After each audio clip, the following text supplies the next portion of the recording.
warahmatullahi wabarakatuh. Halo Sobat PKS Muda Raja.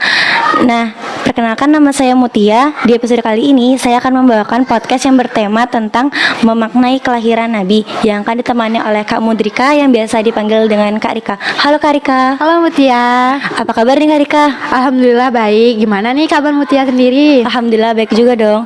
Nah, jadi di sini kan kita akan membahas tentang memaknai kelahiran Nabi. Nah, menurut Kak Rika bagaimana sih cara Kak Rika untuk memaknai kelahiran Nabi? Sebelumnya ya, Maulid Nabi itu kan peristiwa peringatan untuk kelahiran Nabi, di mana bertepatan pada 12 Rabiul Awal tahun Hijriah. Nah, gimana sih cara kita memaknai hari kelahiran Nabi tersebut? Nah, dengan cara melestarikan dan mengamalkan semua ajaran yang telah diajarkan Nabi kepada kita, supaya kita bisa menjadi diri yang lebih baik lagi.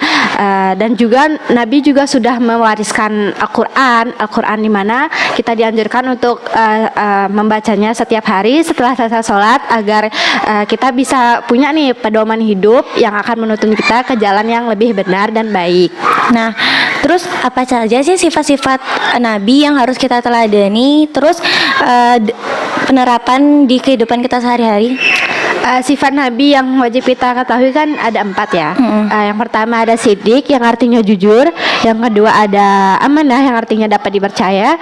Yang ketiga ada fatonah, yang artinya cerdas. Yang keempat ada tablik, yang artinya menyampaikan. Nah, kita mulai dulu nih dari sidik, jujur, di mana sidik dalam artian di sini jujur dalam semua perilaku kita, perkataan kita dalam kehidupan sehari-hari. Di mana Rasulullah pernah bersabda nih, ada hadis yang mengatakan kulil haqqo walau kana murran. Katakanlah yang benar meskipun itu pahit. Ya jelas dong, kita harus mengatakan yang sebenar-benarnya walaupun itu kenyataan itu pahit bagi diri kita sendiri. Tapi mau gimana pun emang itu kebenarannya gitu. Terus yang kedua ada amanah. Amanah di sini artinya dapat dipercaya, di mana misalkan kita diberi amanah oleh orang, kita harus bisa menjaga amanah tersebut supaya kepercayaan orang tersebut utuh di kita gitu. Kayak misalnya kita ambil di kehidupan di sekolah, misal kita diamanahkan untuk mengerjakan tugas oleh guru kita harus bisa nih mengerjakan tugas itu dengan baik dan dengan benar, supaya guru itu bisa mempercayai kita. Amanah yang diberikan guru kepada kita sudah kita jalankan. Terus yang ketiga itu ada fatonah. Fatonah artinya cerdas. Cerdas di sini dalam artian cerdas duniawi. Kita harus pintar, cerdas memilih pekerjaan mana yang pantas kita kerjakan, pekerjaan mana yang tidak pantas kita lakukan. Karena hidup di dunia ini kan kita juga butuh pekerjaan ya, buat memenuhi kebutuhan kita sehari-hari. Nah, di mana penghasilan yang kita dapat itu harus benar-benar halal, harus benar-benar caranya menurut Islam. Terus kalau cerdas dalam akhirat ya, kita harus benar-benar mempersiapkan diri, karena kita nggak tahu nih kapan kita bakal dipanggil sama Allah. Jadi kita harus mempersiapkan dengan benar, dengan matang, ibadah yang rajin, sholat tepat waktu, dan menjalankan semua perintah Allah dan menjauhi segala larangannya.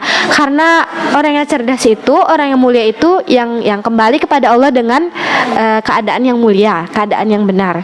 Terus yang keempat ada tablik. Tablik itu artinya menyampaikan. Menyampaikan apa sih? Yang menyampaikan apa yang kita tahu kepada saudara kita yang belum tahu.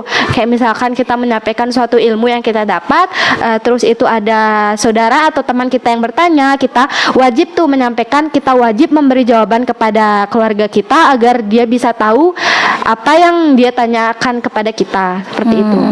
Terus Kak Rika udah enggak nih menjalankan sifat-sifat Rasulullah seperti ada sidik, amanah, tablik, sama fatonah? Alhamdulillah kalau itu saya sudah bisa laksanakan, walaupun di sini saya masih belajar, kita juga masih sama-sama belajar, masih berproses gitu. Alhamdulillah, tapi saya sudah bisa melaksanakan dengan baik. Jadi gitu.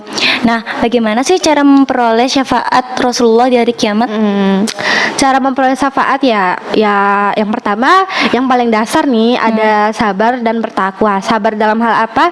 Sabar dalam hal kita menjalankan semua cobaan atau ujian yang Allah berikan kepada kita, karena di balik ujian cobaan tersebut pasti ada makna dan pelajaran yang kita petik yang dapat kita ambil adil untuk kehidupan kita. Terus bertakwa itu ya ibadah, sholat, puasa dan semua kewajiban yang harus kita penuhi. Terus yang kedua ada menjalankan sunnah-sunnah Nabi. Sunnah-sunnah Nabi itu kan banyak ya. Kita sebisa mungkin harus menjalankannya karena Nabi mengajarkan itu kepada hal kebaikan, kepada hal yang baik. Jadi kita harus bisa sebisa mungkin melaksanakan sunnah-sunnah Nabi walaupun sedikit, tapi setidaknya kita sudah berusaha untuk mengerjakannya. Terus ada berdakwah tadi sama halnya sama sifat tablik, yaitu menyampaikan. Berdakwah itu dalam hal yang baik ya pastinya, kayak ilmu yang kita dapat kita harus ajarkan kepada sesama muslim yang belum tahu. Kayak misal ada yang bertanya ke kita harus menjawab dengan apa yang kita tahu, apa yang kita sudah pelajari, seperti itu. Kak Rika udah nggak sih menjalankan sunnah-sunnah Nabi? Sunnah-sunnah Nabi ya sudah, walaupun sama seperti tadi saya masih dan yang lainnya juga masih berproses, masih belajar, tapi saya sudah menjalankan dengan baik walaupun sedikit-sedikit. Nah, Kak Rika, bagaimana menjadi pribadi yang lebih baik, terus menjadi lebih baik hari ke hari agar menjadi insan yang berkemajuan?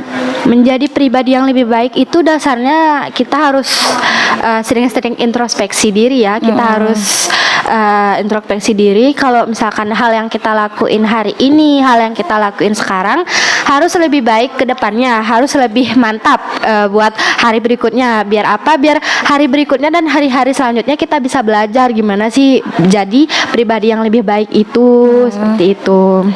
Terus Kak Rika, pesan-pesan untuk teman-teman agar selalu istiqomah dalam kebaikan tuh gimana? Istiqomah dalam kebaikan. Istiqomah itu kan kayak berpegang teguh, kayak kita harus berpegang teguh nih dengan kebaikan yang kita sudah buat. Jadi untuk teman-teman sekalian tetap istiqomah dengan cara menjalankan apa yang sudah kita dapat dengan sungguh-sungguh, menjalankan seluruh kebaikan dengan baik, karena apa yang kita lakukan itu yang akan kita dapat di kemudian hari. Jadi berusahalah untuk berperilaku yang lebih baik lagi hari ini, hari esok, dan hari selanjutnya.